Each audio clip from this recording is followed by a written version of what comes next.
ఓ helicopter survey చేసి వచ్చిండ్రు. బహుశా ఇప్పటివరకు దేశ చరిత్రలో ప్రపంచ చరిత్రలో ఈ నాయకులు పోయి టెక్నికల్ సర్వేలు చేసుడు అనేది మొదటిసారి చూసినాం మనం. ఇక వారు కెప్టెన్ కాబట్టి వారు నడిపించినట్టున్నారు హెలికాప్టరు.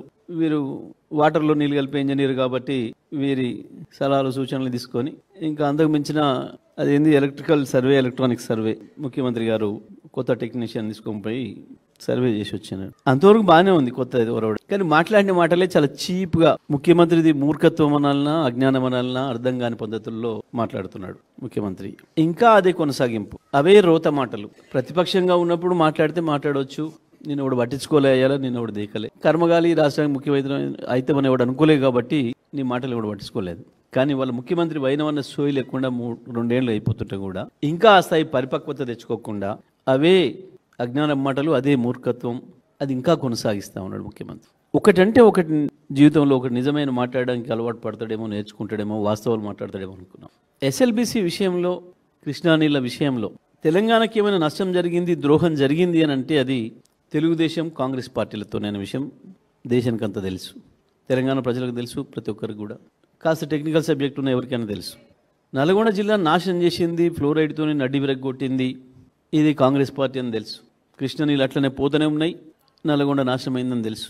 మహబూబ్ నగర్ ప్రపంచంలోనే అత్యంత ఎక్కువ నదీ జలాలు అందుబాటులో ఉండి, అత్యంత ఎక్కువ వ్యవసాయ యోగ్యమైన భూమిని కలిగి ఉండి, కేవలం ప్రభుత్వాల నిర్లక్ష్యం వల్ల అత్యంత ఎక్కువ మంది ఒక ప్రాంతం నుంచి వలసపోయిన జిల్లాగా మహబూబ్ నగర్ జిల్లా రికార్డు సృష్టించింది. అంటే దానికి కారణం తెలుగుదేశం కాంగ్రెస్ పార్టీలే అని కూడా అందరికీ తెలుసు.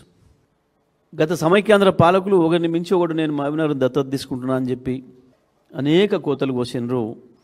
దత్తత తీసుకున్న కొద్దీ ప్రతి సంవత్సరం ఇంకో 1,00,000 మంది ఎక్కువనే వలసపోయారు తప్ప వలసలు తిరిగి రాలే. ఇది మన కళ్ళ ముందున్న విషయాలు ఇవన్నీ కూడా. ఈ ముఖ్యమంత్రి అబద్ధాలకి అంతు లేదు, పొంతన లేదు. ఆ నీళ్ళ శాఖ మంత్రికి ఏమాత్రం జ్ఞానం లేదు.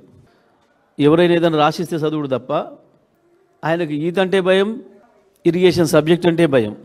రాసిచ్చింది చదవడం తప్ప ఇంకోటి అలవాటు చేసుకోవట్లేడు ఉత్తమ్ కుమార్ రెడ్డి గారు కూడా. 60 సంవత్సరాల పరిపాలన మీరు చేసి దానికి టీఆర్ఎస్ బాధ్యత, కేసీఆర్ బాధ్యత, హరీష్ రావు బాధ్యత. సిగ్గుండాలి కదా మాట్లాడడానికి కొంచెమైనా. అబద్ధాలకు కూడా ఒక హద్దు ఉండాలి కదా. ఎక్కడ చూపించగలుగుతారు టీఆర్ఎస్ బాధ్యత, బీఆర్ఎస్ బాధ్యత?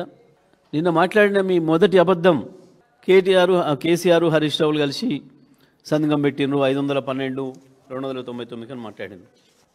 చెప్పు దెబ్బలకు సిద్ధమా అని నేను అడుగుతా ఉన్నా. మీ సమైక్య ఆంధ్రప్రదేశే ఆ జీవో ఇచ్చిపోయింది. ఆ విషయాన్ని మేం చెప్పలే, కేంద్రమే స్వయంగా అపెక్స్ కమిటీ సమావేశ సందర్భంగా మినిట్స్ను స్పష్టం చేసింది చాలా క్లియర్గా.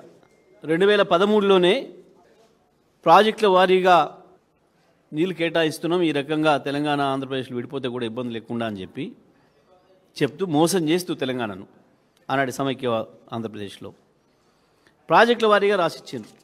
298.8 టీఎంసీలు తెలంగాణ ప్రాజెక్టులకి, 512 టీఎంసీలు ఆంధ్రప్రదేశ్కి ఇస్తున్నట్టు దాని మినిట్స్లోనే ఉంది, వాళ్ళు ఇచ్చిన మినిట్స్లోనే ఉంది.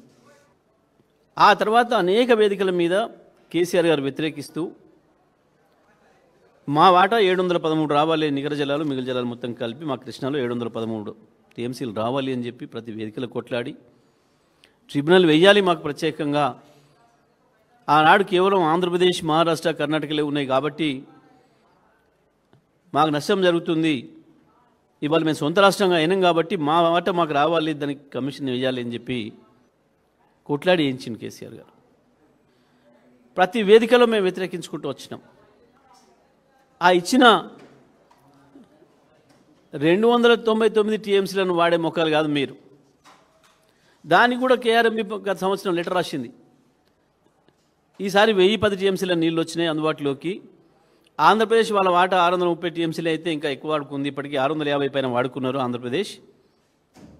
మీ తెలంగాణ ముఖాలకి 250 కూడా వాడలేదు, ఇంకా మీవే ఉన్నాయి ఇంకా 66 టీఎంసీలు వాడుకోండి అని చెప్తే కూడా నాగార్జున సాగర్ ఎడమ కాలువ కింద పంట పొలాలు ఎండబెట్టిరు తప్ప నీళ్ళు మీ ముఖాలకి.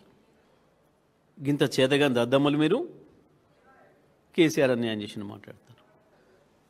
ఎప్పుడు ప్రారంభమైన ప్రాజెక్టు ఎవడున్నాడు? 1983లో 83లో మొదలుపెట్టి పులులు భయపడతాయని వంకబెట్టి నిజమే ప్రపంచంలో ఎక్కడ లేని టెక్నాలజీ ఇంకా సిగ్గులేక ఇయ్యాల సంకలు గుద్దుకుంటున్నారు. ప్రపంచంలో ఎక్కలేని టెక్నాలజీ తెచ్చినామని. అది ప్రపంచంలో ఎక్కలేని టెక్నాలజీ తెచ్చి పొక్కలు దూకింది, అయిపోయింది, రాకుండా బయటికి. చచ్చిపోయిన శవాలను తీసే ముఖాలు కూడా కావు, మీకు సిగ్గు లేకుండా ఇంకా మాట్లాడుతున్నారు. ఇక్కడ వాళ్ళు కారు కాబట్టి పాపం ఆ కార్మికులు, ఆ కుటుంబాలు మీడియాకు అందుబాటులో లేరు కాబట్టి బతికిపోతున్నారు. అసలు ఎట్లా నిద్రపడుతుంది? గంత ద్రోహం చేసి ఇవాళ ఏదైతే సర్వే చేసినామని చెప్పి గొప్ప చెప్పుకోవడానికి పోయినరో ఈ మునగాన్ టెక్నీషియన్లు, ఆ సర్వే చేసిన తర్వాత మాత్రమే తేవాల్సి ఉండే ఈ టెక్నాలజీ. వాస్తవానికి ఆ సర్వే జరిగిన తర్వాత మాత్రమే ఎక్కడి నుంచి వెళ్ళి పోవాలి సొరంగం అనేది నిర్ణయం చేయాల్సి ఉండే. ఏ సర్వే లేకుండా, ఏది లేకుండా కేవలం ఆనాడు కమిషన్లకు కక్కుర్తిపడి ప్రపంచంలో ఎవడు పట్టించుకొని టెక్నాలజీని తీసుకొచ్చి పెట్టి, నిజమే 1990 కోట్ల పూర్తి కావాల్సి ఉండే, ఎవడు చేయలే. 2004 మొదలు పెడితే 14 వరకు 10 ఏళ్లలో మీరు దొమ్మింది ఎంత? 22 కిలోమీటర్లు. ఎందుకో పూర్తి కాలేదు. వాస్తవానికి దానికి పెట్టిన సమయం 5 ఏళ్లే. ఎందుకో కాలేదు. అందుకనే మీ చక్కదనాల టెక్నాలజీ వల్లనే కాలే. మీరు 10 ఏళ్లలో చేసింది 3665 కోట్లు. మా 10 ఏళ్ళలో, మా 9.5 ఏళ్లలో మేము చేసింది కూడా 3895 కోట్లు మేము చేసింది కూడా ఖర్చు. అసెంబ్లీలోనే మీ అందరినీ పిలిచి జానారెడ్డి గారిని ప్రశ్నించండి, ఒకసారి అడగండి ఎవరైనా. జానారెడ్డిని, ఇయాలటి వాటర్ నీళ్ళ మంత్రిని అందరిని కలుపుకొని పిలిచే సమావేశం పెట్టి, ఉత్తమ్ కుమార్ రెడ్డిని అందరి సమక్షంలోనే కాంట్రాక్టర్ వాడు దివాలు తీసిండు, వాడు చేసేటట్లేడు, వాడిని తీసి ఇంకొని పెట్టేటట్లేదు, అందులో ఇరికిచ్చిండ్రు, మెషిన్ ఎట్లా ఇరికిచ్చారో కాంట్రాక్ట్ కూడా అట్లా ఇరికిచ్చిండ్రు, మీరు ఏం చేయాలో చెప్పండి అంటే మొబిలైజేషన్ అడ్వాన్స్ ఇవ్వండి అని చెప్పి మీరు మీ నోటితో చెప్తేనే ఇచ్చినాం. కరెంటు ఖర్చు అవుతుంది, సిగ్గు లేదు మాట్లాడడానికి. పెట్టింది మీరే కదా, అది పెట్టింది ఎవడు? ఉత్త కరెంటు నీళ్ళు బయట పోయించడానికి 500 కోట్ల కరెంట్ అయింది. అంత గొప్ప టెక్నాలజీని తెచ్చిండ్రు. దానికి ఒక చక్రం వీలు పోతే అమెరికా నుంచి రావాలి 6 నెలలు. ఈయన వాటర్ నీళ్ళు కలుపుకొని అమెరికాలో పోయి చూసి వచ్చిండు. దాన్ని ఏమైంది? ఎందుకు రాలే ఇప్పటివరకు? ఎందుకు పని జరుగుతలేదు అటువైపు నుంచి? ఇటు కూలిపోయింది, అటువైపు నుంచి ఎందుకు జరుగుతలేదు? ఎవరిని మోసం చేస్తారు, ఎవరి దగా చేస్తారు? పోతే పోయొచ్చారు, షోక్కు తిరగబోద్ది అవుతుంది, తిరిగినరు. ఆ సిగ్గుమల్లే మాటలు ఎందుకు? ముఖ్యమంత్రి సోయి లేకుండా గంతెందుకు? ఇవాళ మీరు అందరూ దయచేసి ఒక్కసారి పోయి చూసిరండి. మీకు అక్కడ ఉండే మీ రిపోర్టర్లు అందరూ ఉన్నారు. ఇవాళటికి కూడా మా ఉదయ సముద్రంలో నీళ్ళు లేవు, నల్లగొండలో. ఇవాళటికి కూడా ఎన్ని 100 టీఎంసీలు పోయినాయి ఇప్పటికి సముద్రానికి. మునగాని మంత్రులు ఇద్దరు జిల్లాలో నవ్వుకుంటున్నారు ప్రజలు. ఇప్పటికి చరిత్రలో మనం చూడంగా ఇన్ని నీళ్ళు ఎప్పుడు పోలే సాగర్ నుంచి. ఇన్ని రోజులు గేట్లు ఎత్తిన సందర్భం లేదు ఎప్పుడు కూడా మనకు తెలిసిన చరిత్రలో. నీళ్ళు పోతూనే ఉన్నాయి, సముద్రం పాలు అయితేనే ఉన్నాయి. ఈ మునగాన్లు పోటీపడి పోయి పూజలు చేసి లేపారు సముద్రానికి నీళ్ళు వదలడానికి. కానీ ఎస్ఎల్బీసీకి నీళ్ళు తేలే, ఏఎంఆర్పీకి నీళ్ళు తేలే. ఇప్పటివరకు కూడా ఉదయ సముద్రం సగం ఎండిపోయే ఉంది. ఏంటిది కారణం అంటే ఒక మోటార్ కాలిపోయిందట. సిగ్గనిపించాలి కదా, మోటార్ కాలిపోతే ఒక్క పూటలు వస్తుంది, నీళ్ళు పోతే మళ్ళీ రావు కదా. ఒకటి పోతే ఇంకో కొత్త మోటార్ తెచ్చిపెట్టు. కేవలం కమిషన్ల మీద కమిషన్లకు కక్కుర్తిపడి, కమిషన్లకు పోటీ పడుకుంటా, సిగ్గుదప్పిన మాటలు మాట్లాడుకుంటూ, ఇంకా మేము నల్గొండ ప్రజలు మోసం చేస్తాం, మహబూబ్నగర్ ప్రజలు మోసం చేస్తాం. ప్రతిదానికి రికార్డు ఉంది, ప్రతిదానికి రికార్డు ఉంది. మీరు చేసిన ద్రోహాలకు ప్రతిదానికి రికార్డు ఉంది. 512 ఆంధ్రాకి, 299 తెలంగాణకు చేసిందే మీరు 2013లో. దాన్ని కొనసాగించడం తప్ప మేము చేసేది ఏం లేదు. మరి ఇవాళ ఈ 2 ఏళ్ళ నుంచి మీరేం బిక్తున్నారు? 2 ఏళ్ళ నుంచి మీరేం బిక్తున్నారు? ఎందుకు తీసుకురాలేకపోయారు 500? ఒకసారి ఈయనే పోయి మాట్లాడిండు రేవంత్ రెడ్డి. 500 గుండుగితగా మాకిచ్చి మొత్తం నువ్వు తీసుకుపో అని మాట్లాడిండు.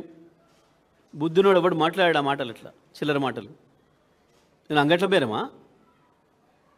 అసలు నువ్వెవడు ఆ మాట చెప్పడానికి? తెలంగాణ ప్రజల హక్కుల్ని నీ గురుదక్షిణ కింద రాసిస్తా అని చెప్పడానికి నువ్వెవడివి? న్యాయంగా తెలంగాణకి ఎంత వాట రావాలో దాని కొరకు కొట్టాడాల్సిన బాధ్యత ఉంది. 500 మాకిచ్చి గుండుగుతా తీసుకపో, గోదావరిలో ఎంత తీసుకపో, ఇక్కడ ఎంత తీసుకపో. నీ చీకటి ఒప్పందాలతో నీకు ఇస్తే ఇచ్చిండొచ్చు ఏదైనా పదవికి పైసలు చంద్రబాబు. కానీ తెలంగాణ ప్రజలకి ద్రోహమే చేసిండు ఎప్పుడైనా. గోదావరిలో కానీ కృష్ణలో కానీ ఒక చుక్క నీళ్ళు అదనంగా ఇవ్వడానికి నీకు హక్కు లేదు. గురుదక్షిణల కింద నువ్వు చంద్రబాబుకి ఏమన్నా ఇచ్చుకోవచ్చు, చీకట్ల మోడీకి ఏమన్నా ఇచ్చుకోవచ్చు. చేతగాక తెలియని పనిలోకి వచ్చి శక్తికి మించిన పదవిని తీసుకొని ఓ దద్దమ్మల్లాగా పాడిందే పాడరా అని గదే పనికి మాలిన మాటలు, గవే బూతులు మాట్లాడుతున్నారు. ఇంకా 2 ఏళ్ళు టైం పాస్ చేస్తున్నారు.